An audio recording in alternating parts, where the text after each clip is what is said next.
طلال چودھری کا کہنا ہے کہ پاکستان میں سیاسی استحکام مشکل سے قائم کیا گیا ہے، غریب کو سانس لینے کا موقع ملا ہے، ملک میں مہنگائی کم ہو گئی ہے۔ مسلم لیگ نون کے رہنما نے کہا کہ وزیر اعظم شہباز شریف انویسٹمنٹ کے لیے جگہ جگہ جا رہے ہیں۔ پی ٹی آئی کے لوگ سعودی وفد کو روکنا چاہتے تھے، غریب کا چولہا جلنا شروع ہوا ہے، اسے ہم رکنے نہیں دیں گے۔ جبکہ دوسری جانب chief justice of Pakistan justice Yahya Afridi نے 3 ریسرچرز کو ڈیپوٹیشن پر واپس سپریم کورٹ بلا لیا ہے۔ ریسرچرز میں سینئر سول جج ظفر اقبال، سینئر سول جج حسن ریاض اور سول جج وقاص علی مظہر شامل ہیں۔ سابق چیف جسٹس قاضی فائز عیسیٰ نے ڈیپوٹیشن مکمل ہونے پر تینوں کو لاہور ہائی کورٹ بھیج دیا تھا۔ تینوں ریسرچر جسٹس منصور علی شاہ کی ٹیم کا حصہ تھے۔ کچھ روز قبل سپریم کورٹ کے چیف جسٹس یحییٰ افریدی نے اپنا نیا سیکرٹری اور ایگزیکٹو آفیسر تعینات کیا تھا۔ اب آپ کو بتائیں کہ پاکستان تحریک انصاف احتجاج کے معاملات پر کشمکش کا شکار ہے۔ پی ٹی آئی نے ملک بھر میں احتجاج کا فیصلہ منسوخ کر دیا ہے۔ پارٹی ذرائع کے مطابق اعلان کردہ تمام جلسے اور احتجاجی مظاہرے منسوخ کیے جانے کا امکان ہے۔ 8 تاریخ کو پشاور میں ہونے والا جلسہ بھی منسوخ کر دیا گیا، جبکہ گرفتاریوں اور دیگر مسائل سے بچنے کے لیے نئی حکمت عملی اختیار کی جائے گی۔ ذرائع کا کہنا ہے کہ جلسے کی جگہ ثوابی کے مقام پر احتجاجی دھرنا دیا جائے گا۔ دھرنا کم سے کم 3 روز تک جاری رہے گا۔ دھرنے میں ملک بھر سے ورکرز اور رہنما شرکت کریں گے۔ دھرنے سے ہر روز مرکزی اور صوبائی قائدین خطاب کریں گے۔ پارٹی رہنماؤں نے تصدیق کی ہے کہ دھرنے کے لیے انتظامات کو حتمی شکل دی جا رہی ہے۔ دھرنے کے لیے 10 تاریخ کے بعد کسی موزوں دن کا انتخاب کیا جائے گا۔ دھرنا ثوابی قیام و طعام کے مقام پر دیا جائے گا۔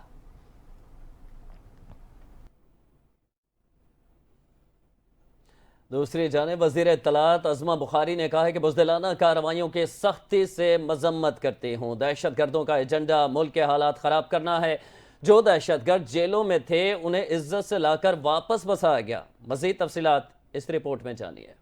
عظمہ بخاری نے کہا کہ مارکیٹ میں پی ٹی آئی کا نیا اسٹیکر ہم ہی غلام ہیں آنے والا ہے۔ وزیر اطلاعات پنجاب نے کہا کہ دہشت گردوں کو واپس پاکستان لا کر بسایا گیا۔ زمان پارک کے باہر بچوں کو پیٹرول بم بنانا سکھایا گیا۔ پنجاب حکومت کی طرف سے بچوں کی شہادت پر دلی افسوس ہے۔ ان کا مقصد ملک میں فساد اور افراتفری پھیلانا ہے۔ ان کا مقصد ہی ملک میں فساد اور افراتفری پیدا کرنا ہے، تو وہ غلط نہیں ہے۔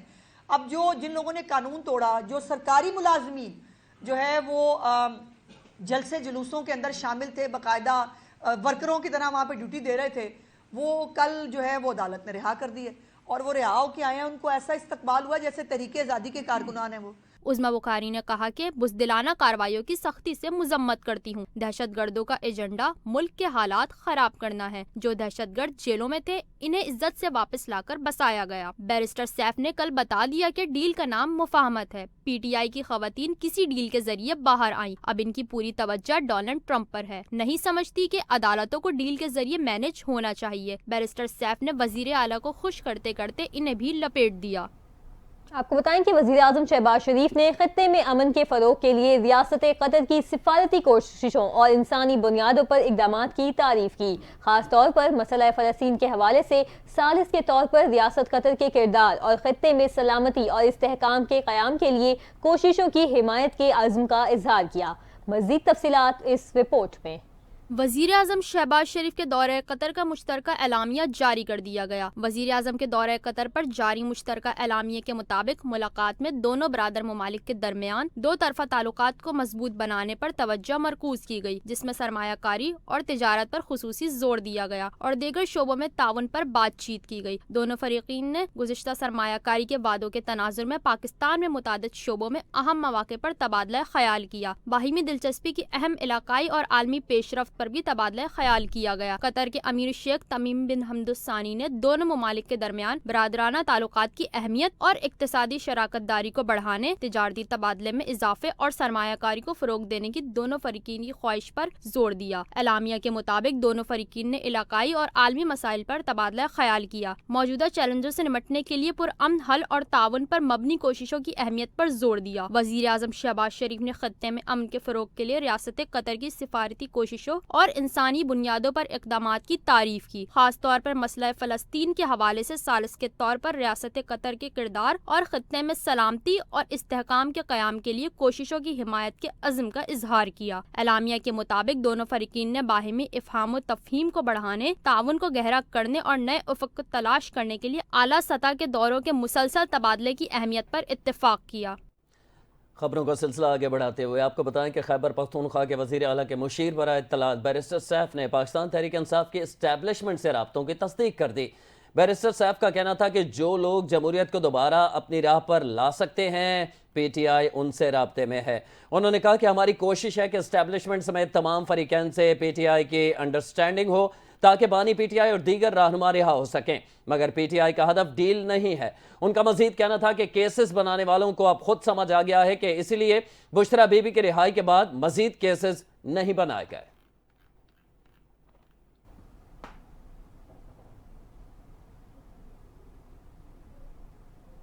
اب کچھ بات کریں گے ٹیکس اہداف میں ناکامی کی، جس پر آئی ایم ایف نے شارٹ فال پورا کرنے کے لیے منی بجٹ کا مطالبہ کر دیا ہے۔ ورچوئل بات چیت کے دوران ایف بی آر کی ٹیکس اہداف پر نظر ثانی کی درخواست مسترد کر دی گئی۔ اس حوالے سے ذرائع کا کہنا ہے کہ آئندہ مہینوں کے شارٹ فال کا تخمینہ لگا کر 500 ارب کا منی بجٹ آ سکتا ہے۔ شارٹ فال کے باعث دوسری قسط میں مشکلات کا سامنا کرنا پڑ سکتا ہے۔ ذرائع نے بتایا کہ ایف بی آر کو رواں مالی سال کے پہلے 4 مہینوں میں 188 ارب 80 کروڑ روپے کے شارٹ فال کا سامنا ہے۔ اسلام آباد سے ذرائع کے مطابق ایف بی آر نے رواں مالی سال کے پہلے 4 مہینوں میں 6331 ارب 40 کروڑ روپے کے محصولات اکٹھے کرنا تھے، لیکن 3442 ارب 60 کروڑ روپے اکٹھے کیے جا سکے۔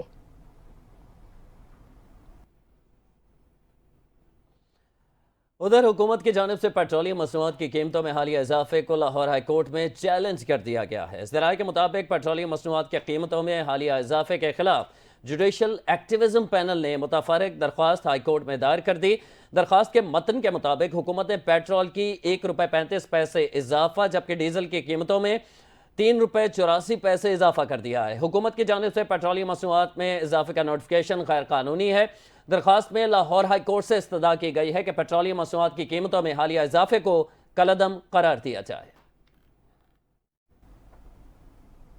مستونگ میں گزشتہ روز ہونے والے دھماکے کا مقدمہ درج کر لیا گیا۔ پولیس کے مطابق دھماکے کا مقدمہ ایس ایچ او کی مدعیت میں سی ٹی ڈی تھانے میں درج کیا گیا ہے۔ مقدمہ قتل، اقدام قتل اور انسداد دہشت گردی ایکسکلوزیو ایکٹ کے تحت درج کیا گیا۔ پولیس کا کہنا ہے کہ دھماکہ موٹر سائیکل میں نصب دھماکہ خیز مواد کے ذریعے کیا گیا، جس میں 60 سے 8 کلو دھماکہ خیز مواد اور بال بیئرنگ کا استعمال کیا گیا۔ مستونگ میں گزشتہ صبح اسکول کے قریب بم دھماکے میں 9 افراد جاں بحق اور 33 زخمی ہوئے تھے۔ دھماکے کے زخمی افراد مستونگ اور کوئٹہ کے اسپتالوں میں زیر علاج ہیں۔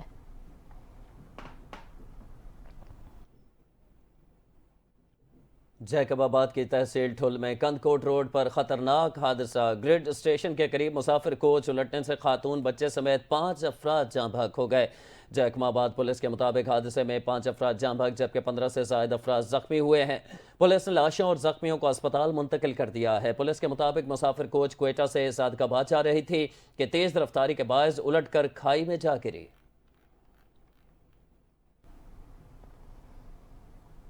پولیو وائرس کے حوالے سے اپڈیٹ کریں، آپ کو بتائیں کہ پاکستان میں پولیو کے وار تھم نہ سکے۔ ملک میں پولیو وائرس کے مزید 2 کیسز سامنے آ گئے۔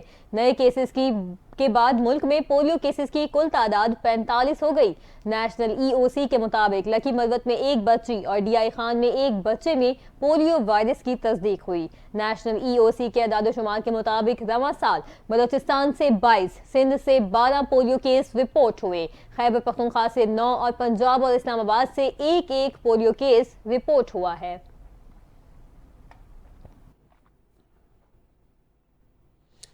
پنجاب کے شہر لاہور میں فضائی معیار آج انتہائی مضر صحت ہے۔ فضائی آلودگی کا ریکارڈ ٹوٹ گیا ہے۔ عالمی web site air quality index کے مطابق لاہور آلودہ ترین شہروں کی فہرست میں آج بھی پہلے نمبر پر ہے۔ لاہور کی فضا میں آلودگی کی تعداد 848 پارٹیکولیٹ میٹر ریکارڈ کی گئی ہے۔ اس کے علاوہ ملتان اور اس کے گرد و نواح میں اسموک کی شدت میں اضافہ ہو گیا ہے۔ اے کیو آئی کے مطابق آلودہ ترین شہروں کی فہرست میں بھارت کا شہر کولکتہ دوسرے اور بھارتی دارالحکومت بعد دلی تیسرے نمبر پر ہے۔ دوسری جانب رپورٹ میں بتایا گیا ہے کہ لاہور میں فضائی آلودگی کا گزشتہ سالوں کا ریکارڈ بھی ٹوٹ چکا ہے۔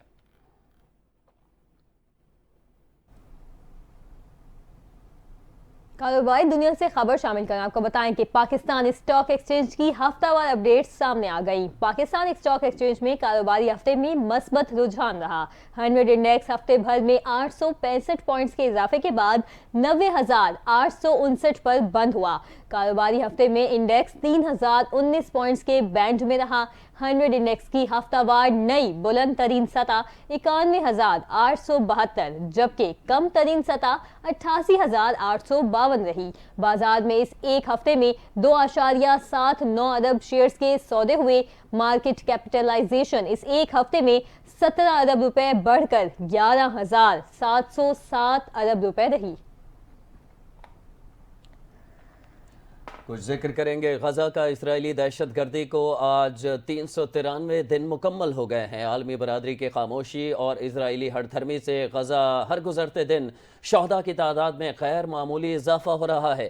فلسطینی وزارت صحت کی رپورٹ کے مطابق اسرائیلی فوج نے غزہ کے شمالی علاقے پر 4 ہفتوں سے بدترین محاصرے کے دوران وحشیانہ بمباری کا سلسلہ جاری رکھا ہوا ہے، جس کے نتیجے میں گزشتہ 24 گھنٹوں کے دوران 50 سے زائد بچوں سمیت مزید 84 فلسطینی شہید ہو گئے، جبکہ درجنوں تاحال تباہ شدہ عمارات کے ملبے تلے دبے ہوئے ہیں۔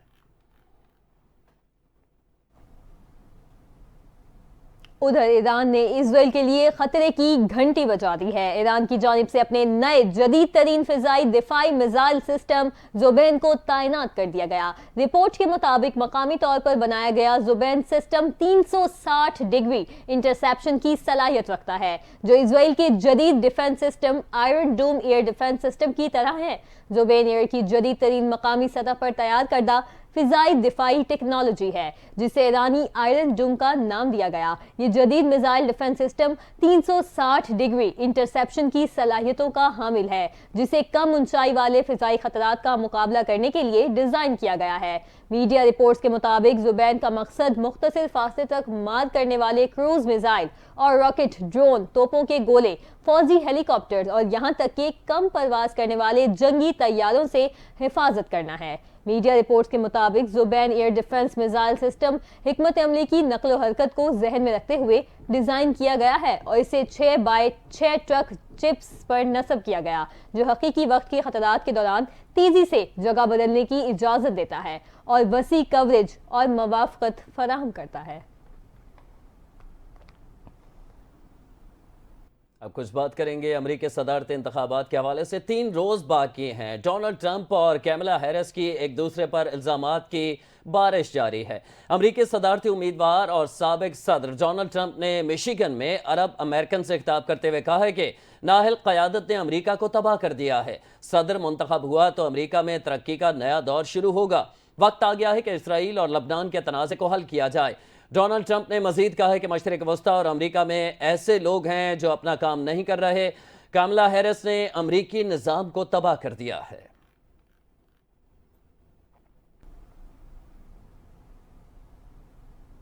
آپ کو بتائیں کہ آج دنیا بھر میں صحافیوں کے خلاف جرائم کے خاتمے کا دن منایا جا رہا ہے، جو ہمیں ان بہادروں کی یاد دلاتا ہے جو سچائی کے راستے میں جان کی بازی لگا دیتے ہیں۔ مگر پاکستان میں صورتحال نہایت تشویشناک ہے۔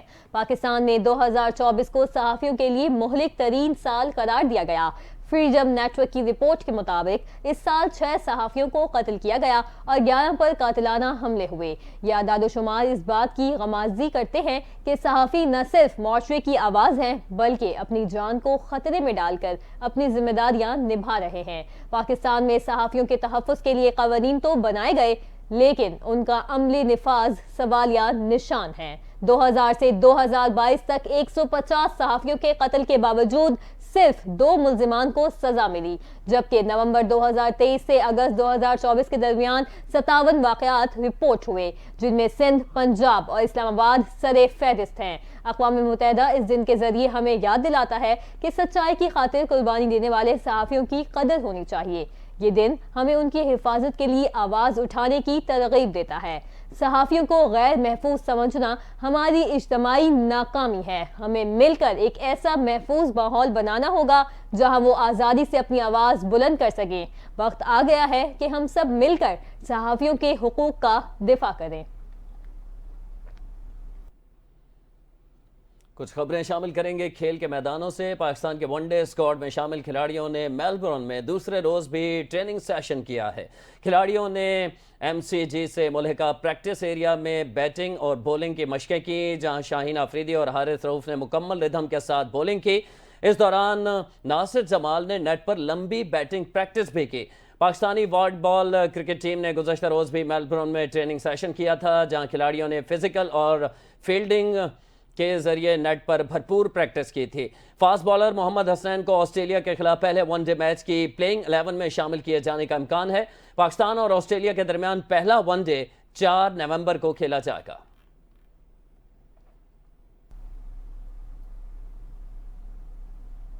اور ہانگ کانگ سپر سکسز میں پاکستان نے سیمی فائنل کے لیے کوالیفائی کر لیا۔ پاکستان نے کوارٹر فائنل میں جنوبی افریقہ کو 17 رن سے شکست دے دی۔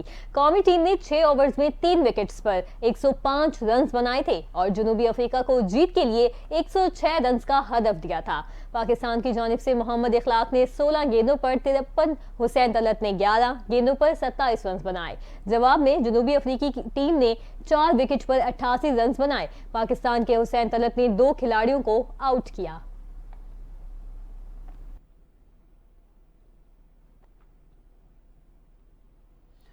ماحولیاتی آلودگی اس وقت دنیا بھر سمیت پاکستان کا سب سے بڑا مسئلہ بن چکا ہے۔ لاہور دنیا کا آلودہ ترین شہر قرار دیا گیا ہے۔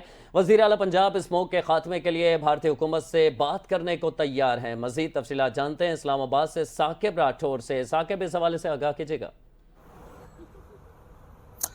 جی بالکل، ماحولیاتی آلودگی اس وقت دنیا بھر سمیت پاکستان کا اس وقت سب سے بڑا مسئلہ بن چکا ہے۔ ماحولیاتی آلودگی کے اوپر کتنی سیریس کوششیں جاری ہیں، اس سے چھٹکارا حاصل کرنا کتنا ضروری ہے، اور اس وقت پاکستان کا جو اسلام آباد ہے یا لاہور ہے، لاہور دنیا کا آلودہ ترین شہر قرار دیا گیا ہے۔ گزشتہ روز مریم نواز نے ایک تقریب سے خطاب کرتے ہوئے کہا کہ ہم سموگ کے خاتمے کے لیے انڈین گورنمنٹ سے بھی بات کرنے کو تیار ہیں اور ہم کوشش کریں گے کہ ان سے بھی بات کریں۔